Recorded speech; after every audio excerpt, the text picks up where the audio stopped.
And welcome to Hannity, and we begin this Monday night with a Fox News alert. Tonight, President Trump's one big, beautiful bill is now poised to pass the U.S. Senate at any moment. The biggest tax cut in American history is still on track to become law by July the 4th. Now, this would be a monumental achievement for the president and another huge promise made and huge promise kept.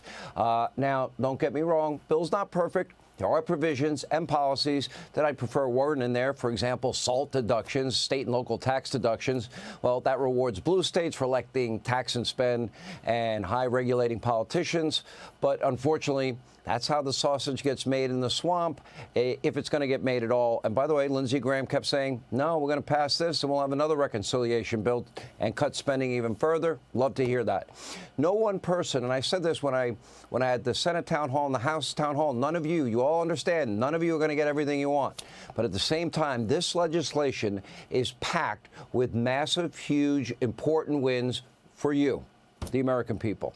For starters, Donald Trump's 2017 tax cut, it will be extended. It will be the largest tax cut in American history. Democrats will be voting against the largest tax cut in American history and for the largest tax increase in American history.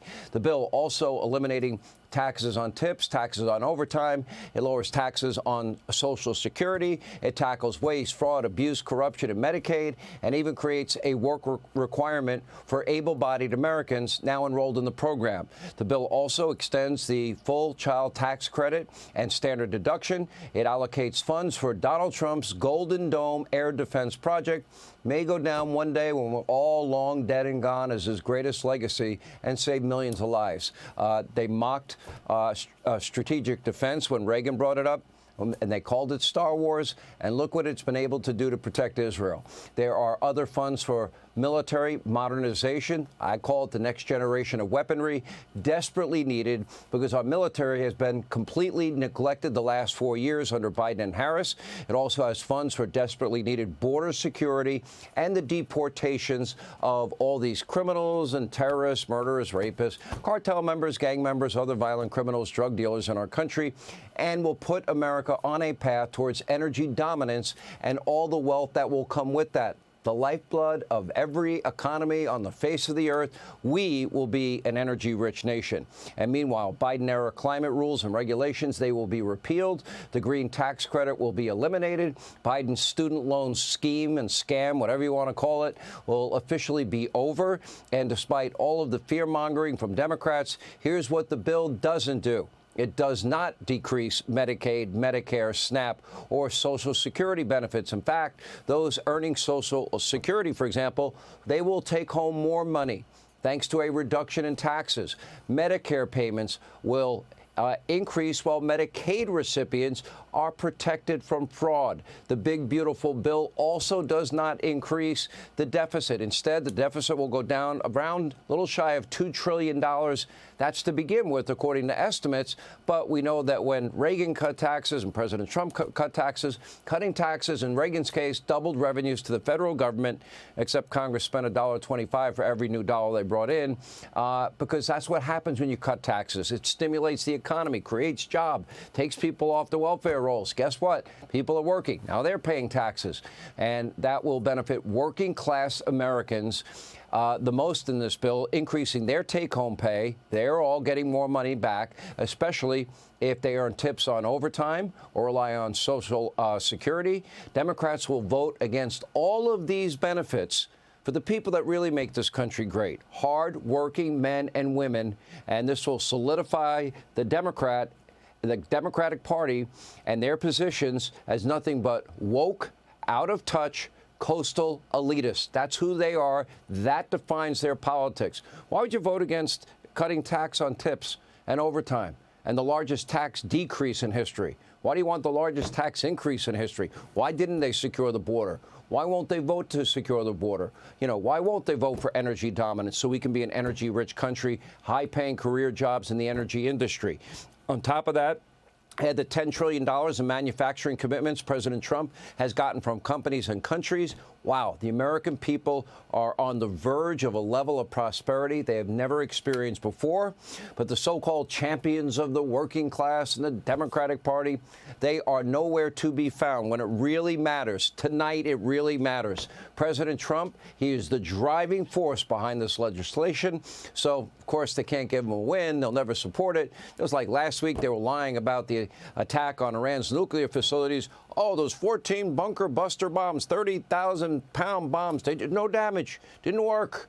What, and trashing our military in the process as they work with skill, precision, courage under fire. I mean, unbelievable. What a success. They are unwilling to work with Republicans because they hate Trump. They don't care for working men and women in this country, and they just care about their woke radical agenda. Instead, as we speak, they're now lining up to support an actual communist to be New York City's next mayor, if elected, Zohran Mamdani, also known as Marxist Mamdani on this show, would be the most radical, extreme mayor in American history. And he's competing with a lot of close, seconds. For example, the mayor of Los Angeles, Mayor Bass out there.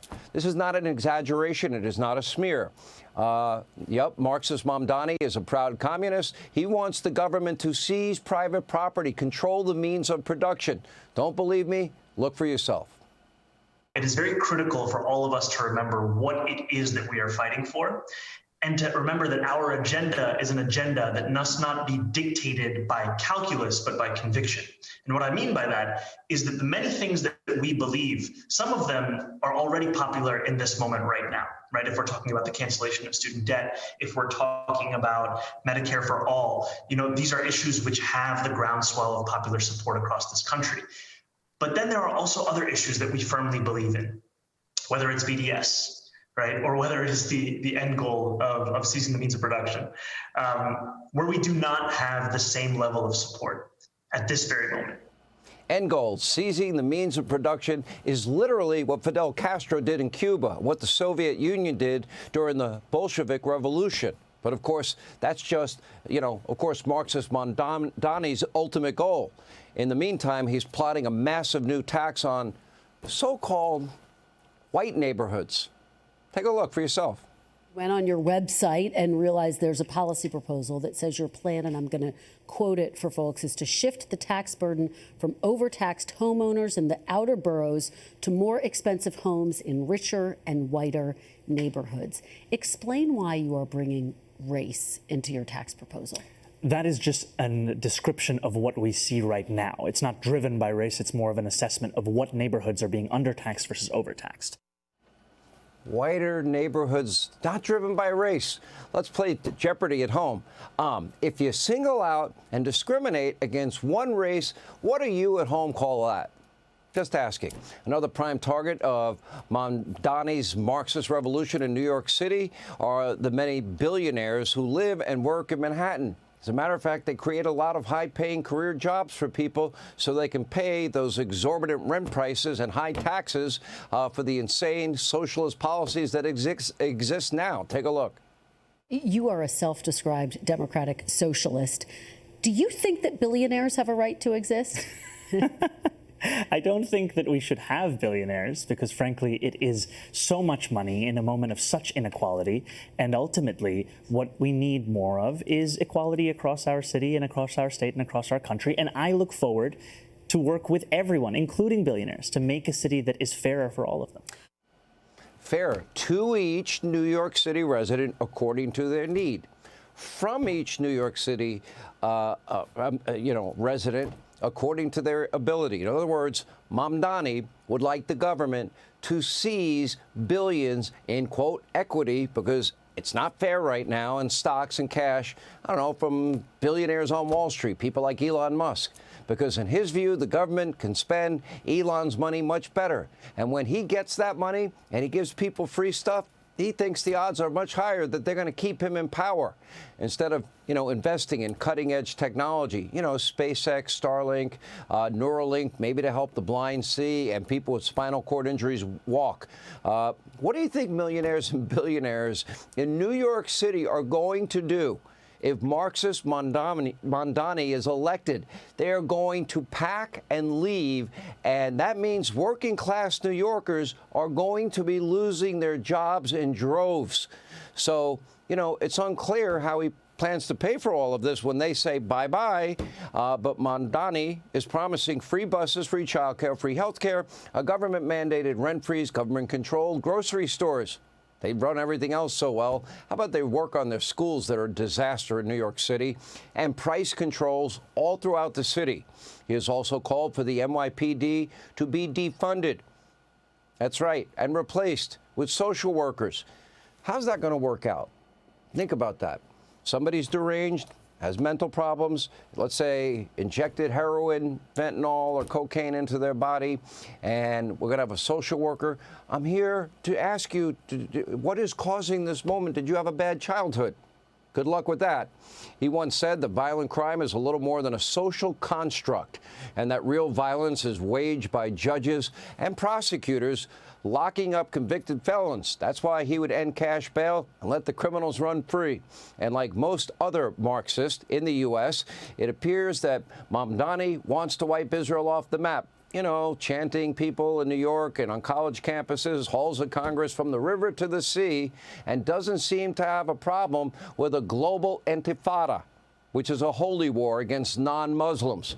He had a chance on NBC this weekend, not one, not two, 3 opportunities to condemn global intifada. He refused to do so. By the way, Hakeem Jeffries, if you're watching, he needs to clarify this. He did. Obviously, he won't condemn it. There's your answer. Take a look. Do you condemn that phrase, globalize the intifada? That's not language that I use. Do you condemn that phase, globalize the intifada, which a lot of people hear as a call to violence against Jews? I've heard from many Jewish New Yorkers who have shared their concerns with me. Quickly, for the people who care about the language and who feel really concerned by that phrase, why not just condemn it?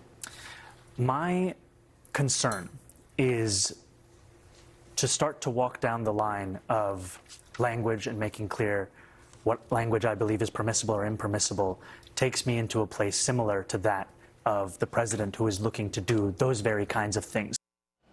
Would he condemn racism, sexism? I bet he would. It's not good, to say the least. Make him an honorary squad member right now. And like many other radical socialists, Marxists, statists, Mamdani is actually from, not so humble roots. His parents, incredibly successful. Guess what? They're also very wealthy. He lived a very privileged life. He wanted for nothing. But now we learn he seeks to overthrow the system that enabled his lifestyle, all while pretending to be a struggling immigrant who eats with his hands. We have proof. Take a look. This is how we defeat the occupation. Style. So the third holy grail of taboos in American politics, you have socialism, you have Islam, and then you have Palestine. And you are really going for the trifecta. Let's go, baby. Let's go. Tell me, why is Palestine a part of your politics? When you grow up as someone, especially in the third world, you have a very different understanding of the Palestinian struggle. It is one that is framed in terms of empathy and solidarity. I would support taxpayer dollars going to a fork, but that's just my preference. If this guy's elected, it will not end well for New York. And like every other socialist hellhole, the people who will suffer the most are the ones that cannot and will not be able to afford to leave. Hey, Sean Hannity here. Hey, click here to subscribe to Fox News YouTube page and catch our hottest interviews and most compelling analysis. You will not get it anywhere else.